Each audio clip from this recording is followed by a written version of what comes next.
So now that we've talked about the color wheel, we are going to make a color wheel iris. So you might be wondering, what is an iris? We're going to make a color wheel iris as the eye. Okay, so we are going to begin with a color wheel. So I just do a circle, an X, and a horizontal line down the center. And then for the shape of the eye, I am going to do a football, covering up a little bit of the top of the iris because the eyelid does cover up a little bit of the top of the iris. I will erase this little corner right here, and I am going to create a little dip for the tear duct. And that tear duct is going to have a little curve this way and another curve this way. I'm going to create two eyelids, one on the top that's a little bit further away from the eye, and the one on the bottom is very close to the eye. I'm going to do the pupil and then a white shine and erase anything that is inside of that little white reflection. For the eyebrow, I come up a little bit further and I continue to follow the shape and the curve of the eye. Here I go straight up and then I close it and connect it on the other end. And now it's time for the eyelashes. I find my center of the pupil, I come straight up, and these lashes are going to curve out and get longer. And then I'm going to come back to the center, and these are going to curve to the center or the inner part of the eye, the tear duct, and they're going to get shorter. So I'm going to do the same thing to the bottom. I'm going to curve out, and these are going to curve in, and the ones on the bottom are a little bit shorter than the ones on top. Now let's make our eye much more interesting by adding some value and shading with our pencil. So I have a black sketching pencil. I have a stump, which is a blending tool, but I'm assuming not all of us have stumps. So I am going to use a Q-tip and a cotton ball to blend and show value. So now that we have the main parts of the eye, we are going to start showing value and shading. So there's two ways I like to hold my pencil. When I want to make something really dark and more detailed and precise, I hold it just like I would if I was writing my name. If I want to blend and show a softer value, I turn it on its side and I blend this way. So let's get started. So the first thing I want to do is I want to blend just a little bit underneath the eyelid to show that there's a little bit of a shadow, and this is going to be super light. So I'm holding my pencil very lightly.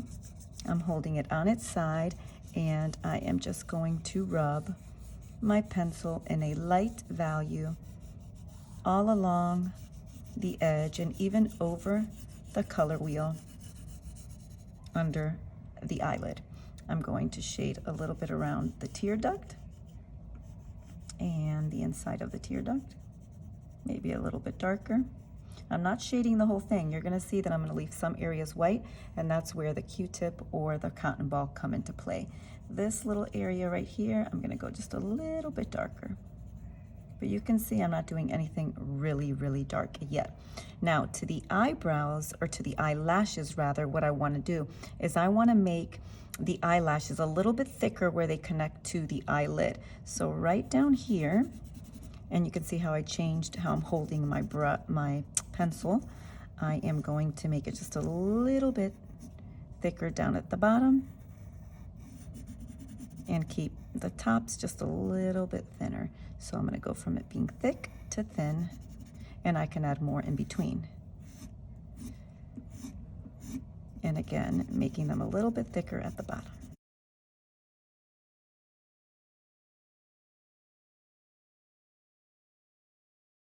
Now it's time to do some shading in the upper eyelid and the eyebrow. So I'm going to take my pencil and I'm going to hold it on its side again, and I'm just going to give it like a medium value right over the eyelid, going all the way around.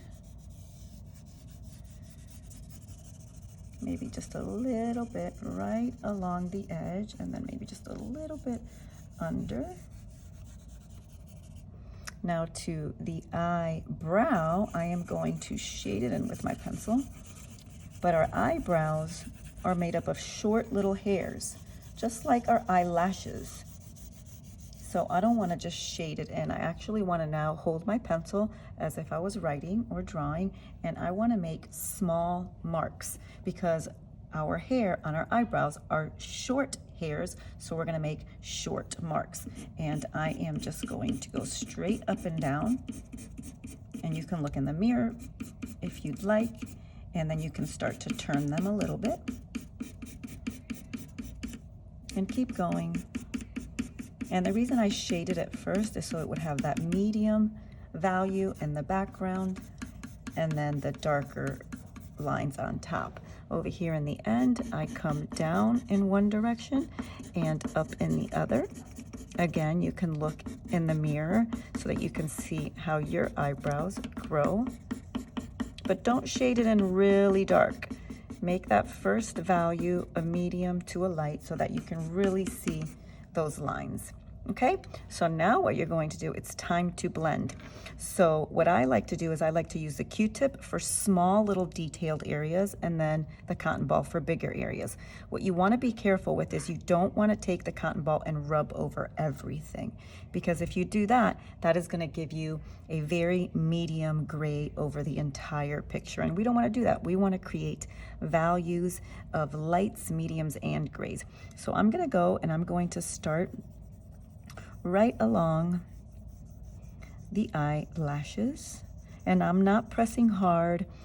I'm not smushing the tip of my Q-tip. I'm actually pressing very lightly, because what I'm going to ask you to do when you finish shading is to add some color with your crayon for a skin tone.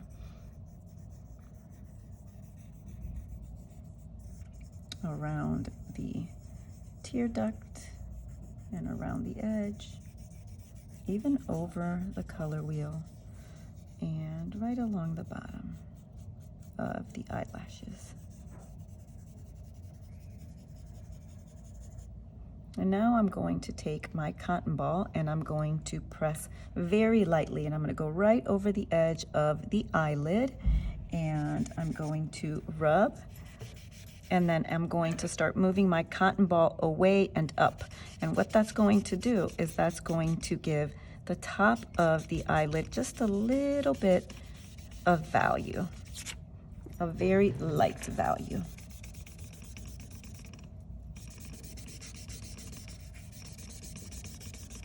I'm going to do it again in here. And you can always go back in after if you want to add even a little bit more. Always want to start light until you get it right, and then you can kind of see where you might need more value or less. And again, looking in the mirror and looking at the shadows of your face will also help you. Always when you draw from observation, it's going to help you become a better artist.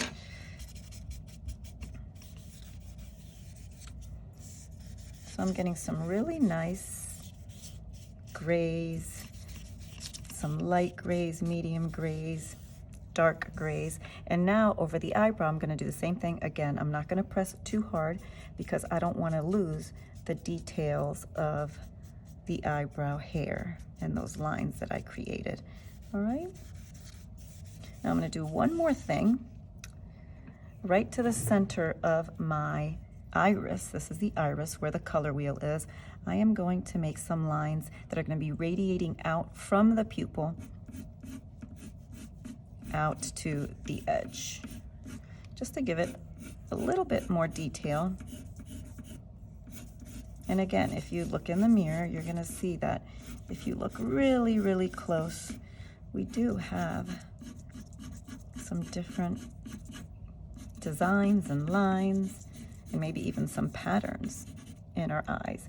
And I definitely want to keep the white. So if you make a mark inside of it, make sure you erase it because that is the reflection of our eye. All right. Now, depending on your skin tone, you can color the outside in a very light color with your crayon, and I can't wait to see what you do.